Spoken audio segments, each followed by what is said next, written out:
Hello everyone and welcome back to another video from Crazy Gamer. In this video, I'm going to show you how to log out from your account on the Gardenscapes game. So let's get started right away. First of all, open up the Gardenscapes game on your device, and once the game is fully loaded, you will be taken into the home page from which you can directly start playing. Now, if you wish to log out from your account, which is currently logged into the game, then click on the settings icon at the top right corner, and now you will see the Save Progress button. Go ahead and tap on it, and now you will see the Google as well as the Facebook option. If you are signed in with Google, you will see the sign out button at the top section, and if you are signed in with your Facebook, you will see the same sign out button at the bottom Facebook icon.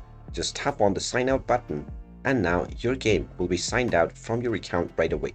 If you go back to the Save Progress menu, you will see that the sign in button has once again appeared. You can click on this button and then proceed with signing back into your game if you wish to do so. And there you have it. That is how easy it is to sign out from your account within the Gardenscapes game. If you find this video helpful, make sure you hit that like button and subscribe to our channel if you haven't done so already. Also ring that notification bell to never miss another update from us. Thank you for watching, and I will see you again in the next video.